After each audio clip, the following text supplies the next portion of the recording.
Olá, alunos e alunos, bem-vindos a mais uma aula de História. Eu sou a professora Isabelle e na aula de hoje nós vamos estudar um pouco sobre a Roma Antiga. Vamos lá? A origem da Roma Antiga.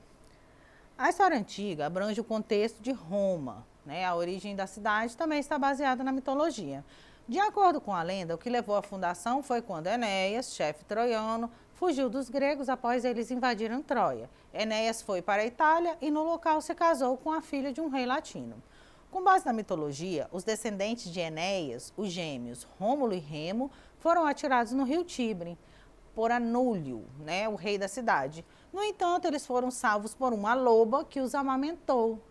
E, após isso, camponeses criaram as crianças. Na fase adulta, Rômulo e Remo voltaram para a Alba, né, Longa, e tiraram Anúlio do poder. Com isso, fundaram Roma em 753 a.C. A origem mitológica da cidade de Roma, né, a mais conhecida aí, fundação pelos gêmeos, né, Rômulo e Remo, né, a alusão à loba. A gente tem alguns períodos que dividem a história da Roma Antiga. O período da monarquia, né, que foi de 1753 a 509 a.C. Nessa época, a sociedade de Roma Antiga era constituída por 4 grupos: patrícios, plebeus, clientes e os escravos. Os patrícios eram aqueles que faziam parte da classe nobre, eram proprietários de terra, eles eram cidadãos romanos de direito. Eram também a menor classe, né, que formava a sociedade romana. Eles eram os únicos a usufruírem de benefícios políticos. Os plebeus eram comerciantes, camponeses, artesãos. Eles eram povos oriundos de cidades conquistadas pelos romanos, né, povos dominados. Embora fossem pessoas livres, eles não tinham nenhum direito de cidadão, né, como os patrícios. Os clientes, né, dizem respeito aos prestadores de serviços. Os escravos, por sua vez, eram aqueles que realizavam os trabalhos e não tinham quase nenhum direito, apenas, né, os seus donos. Eram comuns, né, as pessoas que perdessem guerras ou tivessem com dívidas tornarem-se escravas, né. No entanto, né, crianças que tinham mães escravas também eram convertidas aí à escravidão. A gente tem a escravidão antiga diferente da escravidão moderna, né, por exemplo, esse aspecto da escravidão por dívidas, né, escravos de guerra. E aí a gente tem na imagem, né, a configuração aí da pirâmide social romana. No topo a gente tem os patrícios, né, que compõem a menor parcela da população romana, logo abaixo os clientes, né, depois os plebeus e, né, ali na base os escravos. Percebam que a diferença não é muito grande, né, os escravos não eram a maioria esmagadora aí na sociedade romana. A Era da República. A República na Roma Antiga ela se inicia em 509, após o rei Tarquínio ser expulso da cidade pelos plebeus e patrícios, e as instituições sociais e econômicas durante a Roma Antiga fortaleceram-se, né? A cidade expandiu seu território. A Roma Antiga nessa época passou a ser uma das civilizações mais poderosas do mundo antigo e o Senado começa a governar. A gente tem aí como figuras importantes nessa sociedade. Os magistrados, que eram responsáveis pelas decisões do Senado, né?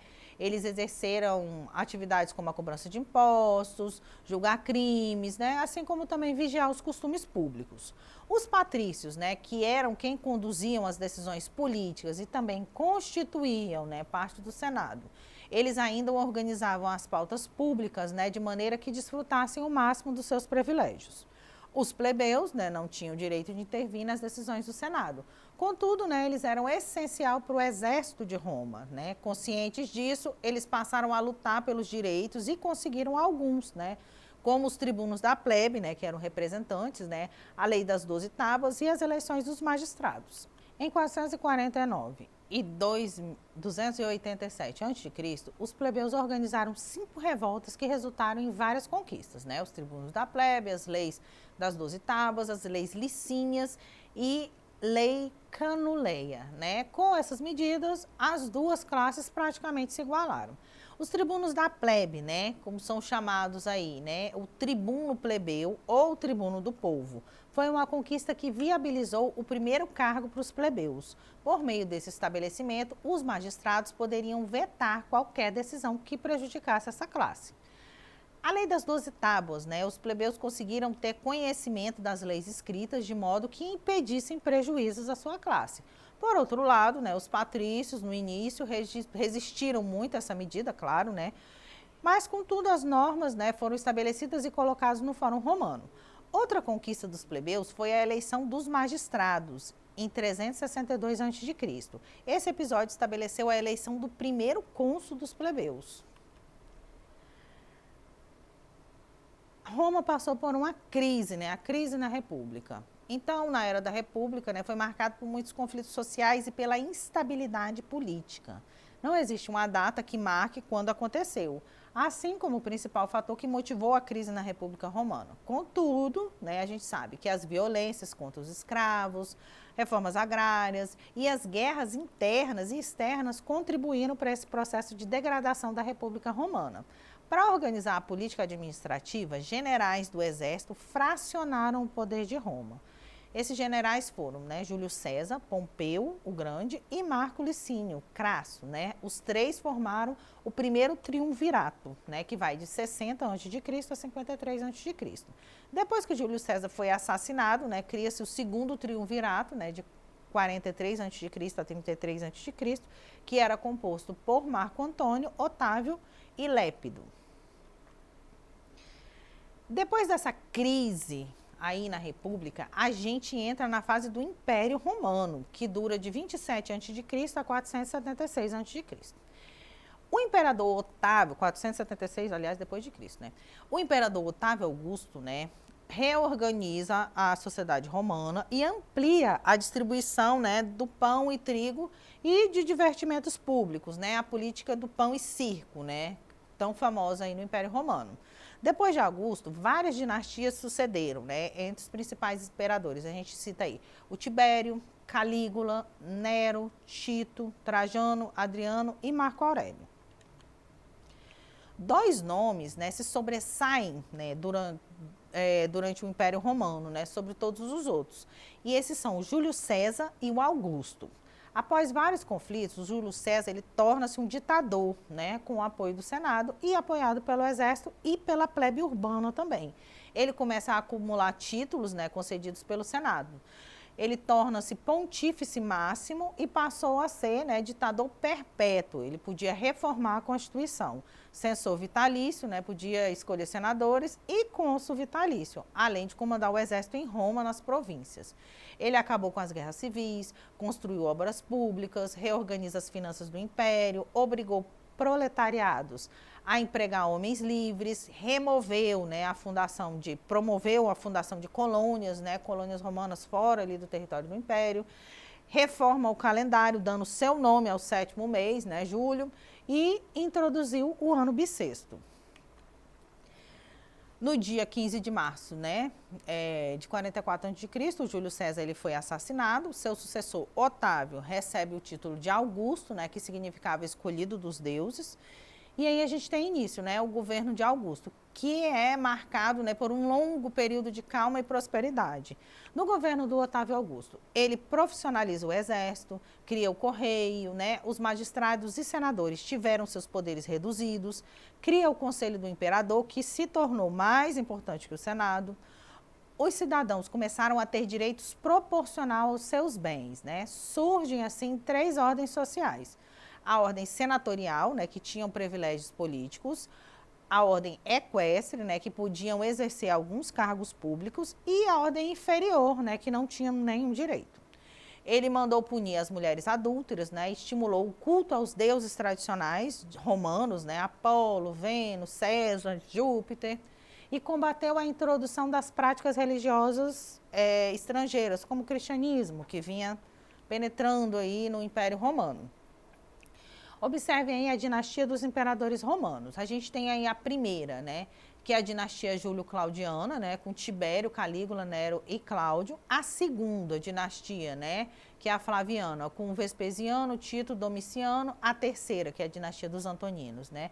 A gente tem Nerva, Trajano, Adriano, Marco Aurélio e Cômodo. E a quarta, que é a dinastia dos Severos, né, que a gente tem Sétimo Severo, Carácala, Macrino, né, Severo e Alexandre, né, como o principal.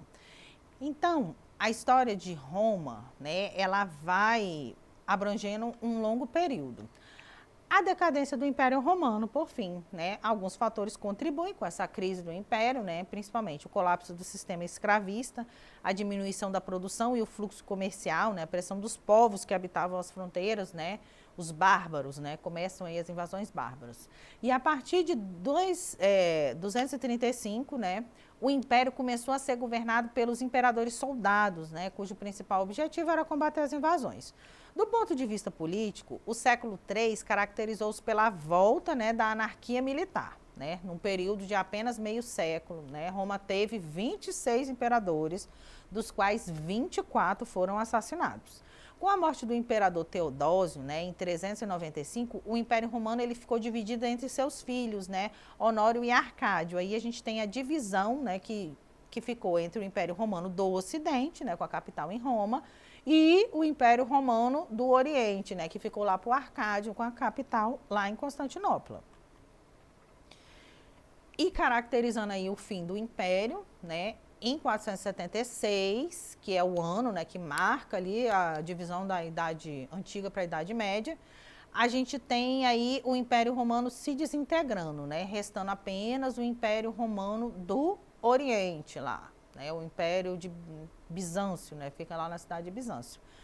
A civilização romana ela deixa, né, para a cultura ocidental uma herança riquíssima, né, a legislação, né, que hoje a gente tem o mundo, né, inspirando o direito, né, é todo inspirado pelo direito romano, né, várias línguas, né, que são consideradas latinas, né, inclusive o português, né, a arquitetura e a literatura. Então vamos lá exercitar um pouco o que nós aprendemos na aula de hoje. Durante a República Romana, a conquista da igualdade civil e política, os tribunos da plebe e a lei das 12 tábuas foram decorrentes. Letra A, da marginalização política, discriminação social e desigualdade econômica que afetava a plebe romana. Letra B, a crise do sistema escravista de produção, transformando escravo em colonos e, consequentemente, declínio da agricultura. Letra C, do elevado poder do exército, que, para conter pressão das invasões bárbaras, realizou reformas político-administrativas. Letra D, do afluxo de riqueza para Roma devido às conquistas e enfraquecimento da classe equestre. Ou letra E, a elevação do cristianismo que pregava a igualdade de todos os homens. Vamos lá, pensando na resposta correta, que é a letra A, né, a marginalização política, discriminação social e desigualdade econômica, né, que afetava a plebe romana, leva, né, a todas essas conquistas aí conquistadas pela plebe. Vamos lá, mais uma questão. Segundo a lenda tradicional de Roma, a história da fundação da cidade está ligada a dois irmãos chamados, letra A, Tibério e Caio, letra B, Marco e Augusto, letra C, Rômulo e Remo, letra D, Otávio e Júlio César, ou letra E, Tarquínio e Agripa. Pensando na resposta correta, que é a letra C, Rômulo e Remo, né, os dois gêmeos que foram aí alimentados pela loba. Então, por hoje é só. Para ter acesso a esse e demais conteúdos, acesse a plataforma Eduque. Tchau, tchau.